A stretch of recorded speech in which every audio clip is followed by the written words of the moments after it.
Student, हमारी राष्ट्रीय शिक्षा नीति चल रही थी। जैसा कि मैंने पहले भी बताया है कि राष्ट्रीय शिक्षा नीति के बारे में मैंने काफ़ी कुछ बता दिया अपने लास्ट वीडियो में भी और उससे पहले की वीडियो में भी। तो हम इसमें ज़्यादा टाइम ख़राब नहीं करेंगे, इस टॉपिक को जल्दी जल्दी से कंप्लीट करेंगे, क्योंकि काफ़ी अच्छे से मैंने बताया है और कई वीडियो में बता दिया है। तो आप लोग उसमें देख लीजिएगा। फिर भी अगर समझ ना आए हो तो कमेंट करके मुझसे पूछ सकते, तो मैं दोबारा से एक्सप्लेन कर दूंगी। लेकिन इस समय मैं सोच रही हूँ कि ज़्यादा हम टाइम ख़राब ना करें और आगे बढ़ें।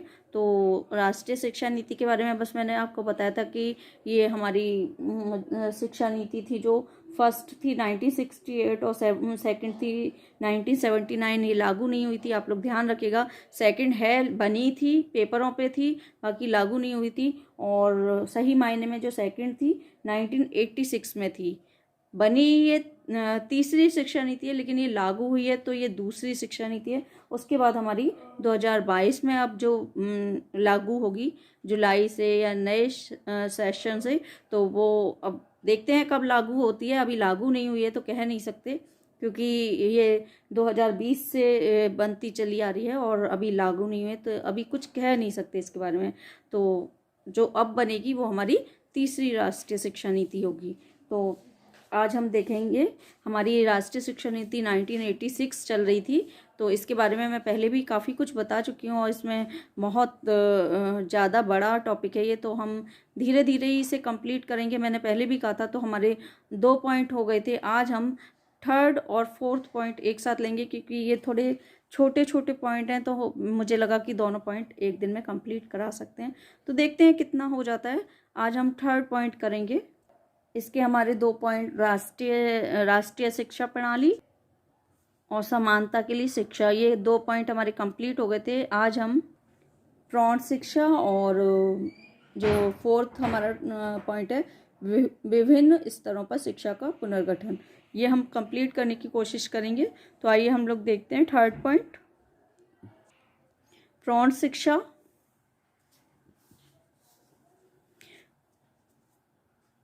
प्रौढ़ शिक्षा सभी जानते ही होंगे, जो इस लेवल की पढ़ाई कर रहे हैं उन्हें मुझे पता है कि प्रौढ़ शिक्षा के बारे में जानते ही होंगे। प्रौढ़ शिक्षा के वर्तमान कार्यक्रमों का पुनरावलोकन करके उन्हें मजबूत बनाया जाएगा। समूचे देश को निरक्षरता उन्मूलन के लिए तैयार करना होगा। विभिन्न पद्धतियों तथा माध्यमों का उपयोग करते हुए प्रौढ़ तथा सतत शिक्षा का एक व्यापक कार्यक्रम कार्यान्वित किया जाएगा। इसके अंतर्गत निम्न प्रकार के कार्यक्रम आएंगे। ग्रामीण क्षेत्रों में सतत शिक्षा की केंद्रों की स्थापना, नियोजकों, मजदूर संगठनों तथा संबंधित सरकारी एजेंसियों के द्वारा श्रमिकों की शिक्षा, उच्च शिक्षा की संस्थाओं द्वारा सतत शिक्षा, जन शिक्षण तथा समूह शिक्षण के साधन के रूप में रेडियो, दूरदर्शन तथा फिल्मों का उपयोग, दूर शिक्षण के कार्यक्रम, स्वाध्याय और स्वयं शिक्षण में सहायता की व्यवस्था, आवश्यकता और रुचि पर आधारित व्यावसायिक प्रशिक्षण कार्यक्रम।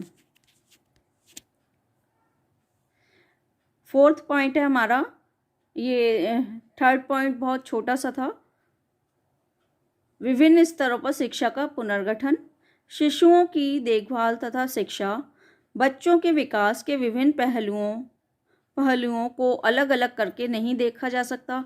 पौष्टिक भोजन व स्वास्थ्य को और बच्चों के सामाजिक, मानसिक, शारीरिक, नैतिक तथा भावनात्मक विकास को समेकित रूप में देखना होगा। इस दृष्टि से निम्नलिखित पर बल दिया जाएगा।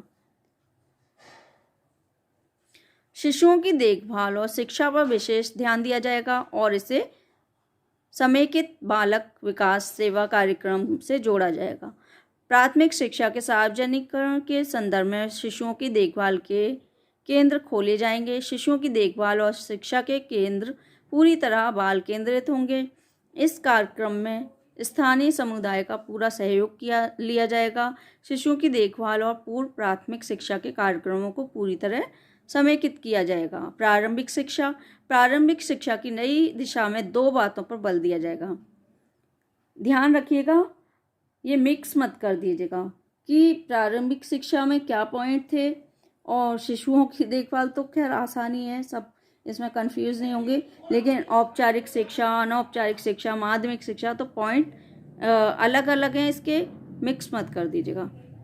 चलिए प्रारंभिक शिक्षा देख लेते हैं जल्दी जल्दी। प्रारंभिक शिक्षा की नई दिशा में दो बातों पर बल दिया जाएगा।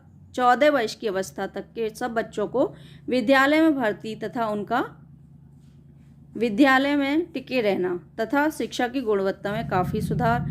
विद्यालय के वातावरण को प्यार, अपनत्व तथा प्रोत्साहन से युक्त बनाया जाएगा।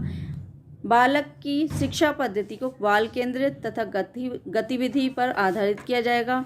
प्राथमिक स्तर पर बच्चों को किसी भी कक्षा में फेल न करने की प्रथा को जारी किया जाएगा। मूल्यांकन वर्ष भर में फैला दिया जाएगा।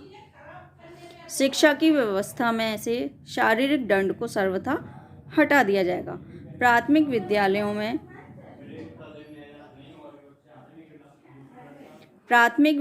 में आवश्यक सुविधाओं की व्यवस्था की जाएगी। 1986 की कार्य योजना में इसके तहत ऑपरेशन ब्लैक बोर्ड की योजना को लागू किया जाएगा। अनौपचारिक शिक्षा, ऐसे बच्चे जो बीच में स्कूल छोड़ गए हैं या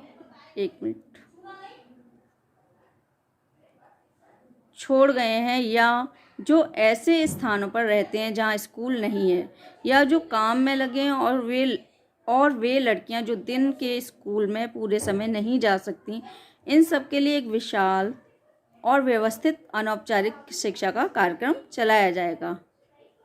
माध्यमिक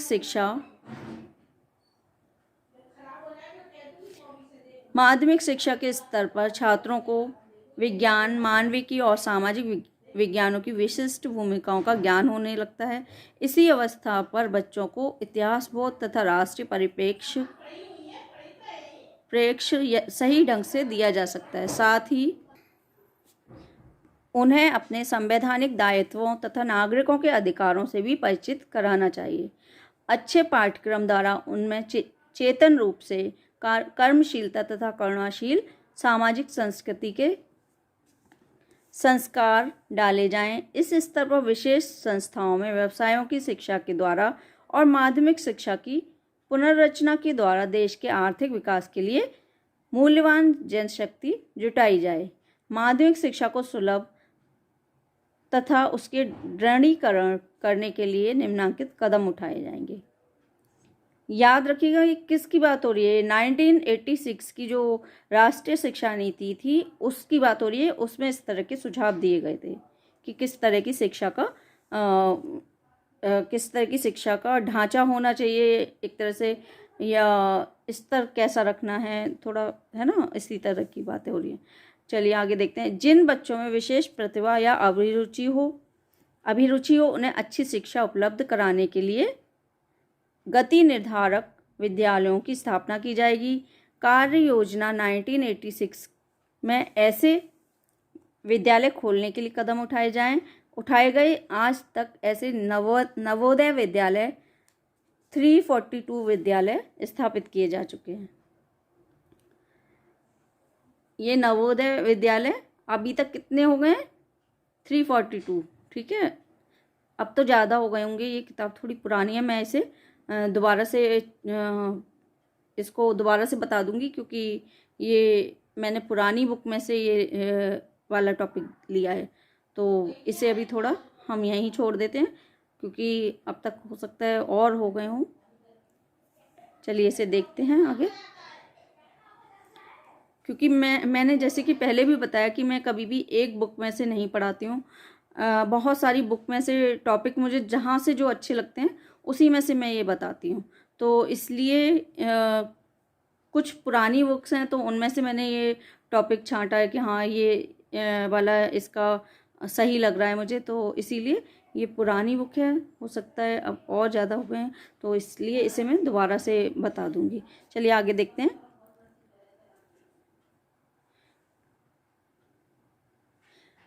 व्यावसायिक शिक्षा स्वयं में शिक्षा की एक विशिष्ट धारा होगी, जिसका उद्देश्य कई क्षेत्रों के चुने हुए काम धंधों के लिए छात्रों को तैयार करना होगा।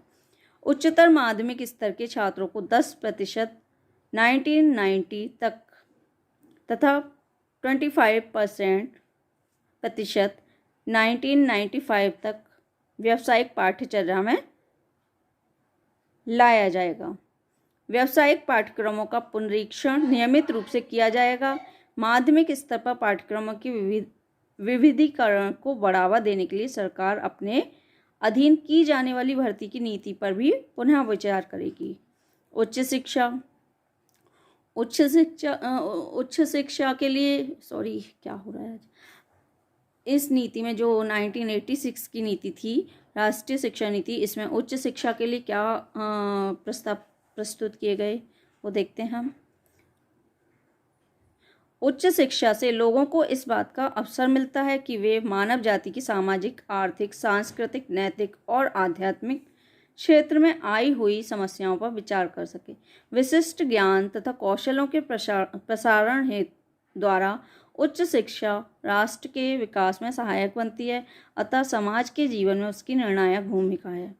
शैक्षिक पिरामिड के शीर्ष पर होने के नाते समूची शिक्षा व्यवस्था के लिए शिक्षक तैयार करने में भी इसका महत्वपूर्ण योगदान है।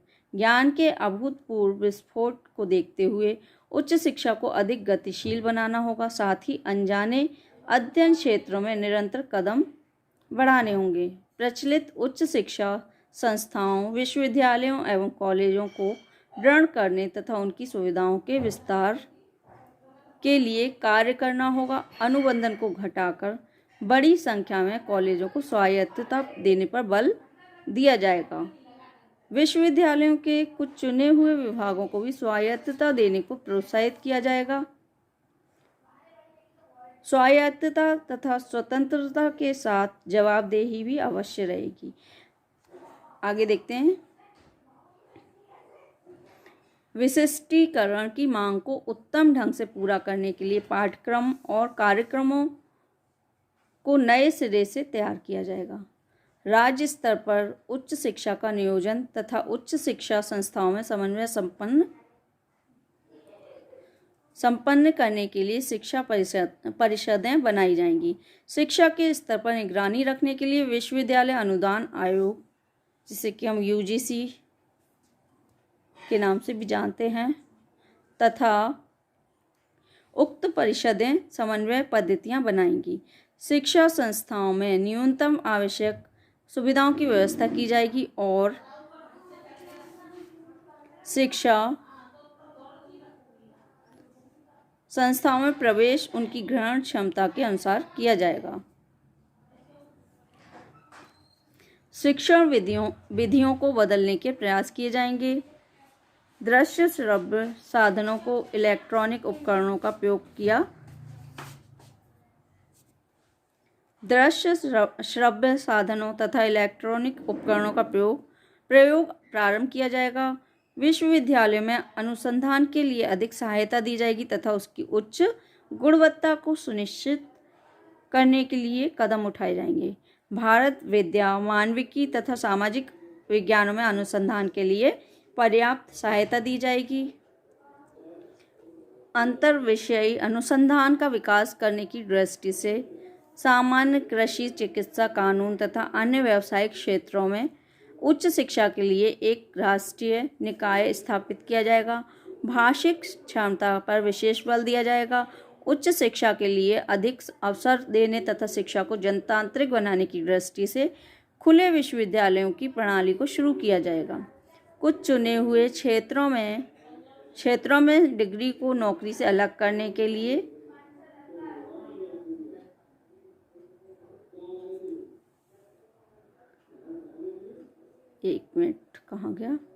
अलग करने के लिए कदम उठाए जाएंगे। नौकरियों को डिग्री से अलग करने के साथ साथ क्रमिक रूप में राष्ट्रीय परीक्षण सेवा प्रारंभ की जाएगी।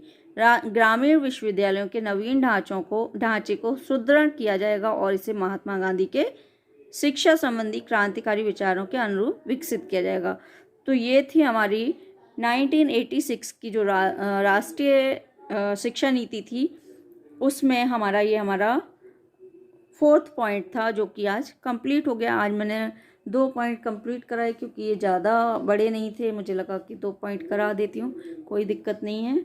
और जो ज़्यादा बड़ा होगा वो हम एक ही पॉइंट कंप्लीट करेंगे। ये जैसे कि 5 है, कल हम देखेंगे तकनीकी एवं प्रबंध शिक्षा, तो ये भी ज़्यादा बड़ा नहीं है, तो इसमें भी हम 2 पॉइंट कल फिनिश कर लेंगे और इसे जल्दी जल्दी फिनिश करेंगे। और किसी को कोई दिक्कत हो तो वो पूछ सकता है, कमेंट करके पूछ सकता है। और किसी को अलग से कुछ पूछना हो किसी टॉपिक के बारे में तो वो भी मुझे कमेंट करके पूछ सकते हैं, मैं उसके बारे में अलग से एक वीडियो अपलोड कर दूंगी। और कोई भी दिक्कत हो आप लोग पूछिए, कुछ कमी हो मेरी वो बताइए, मुझे भी अपनी कमी सुधारने का मौका मिलेगा। और जब तक आप लोग बताएंगे नहीं मुझे कैसे पता चलेगा कि मेरी क्या गलती है या मैं किस चीज़ में मिस्टेक कर रही हूँ। अगर कोई भी गलत मैंने आपको नॉलेज दी हो वो भी आप मुझे बता सकते हैं कि आप ये गलत बता रहे हो, तो मैं उसमें भी देखूँगी कि हाँ हो सकता है कि मैंने भी किसी उसमें गलत पढ़ लिया हो या ध्यान से ना पढ़ा हो, कभी कभी हो जाता है, तो मैं उसमें भी सुधार करने की कोशिश करूँगी। और जो लोग नए हैं सब्सक्राइब कर दीजिए, लाइक शेयर कमेंट करते रहिए। Thanks for watching.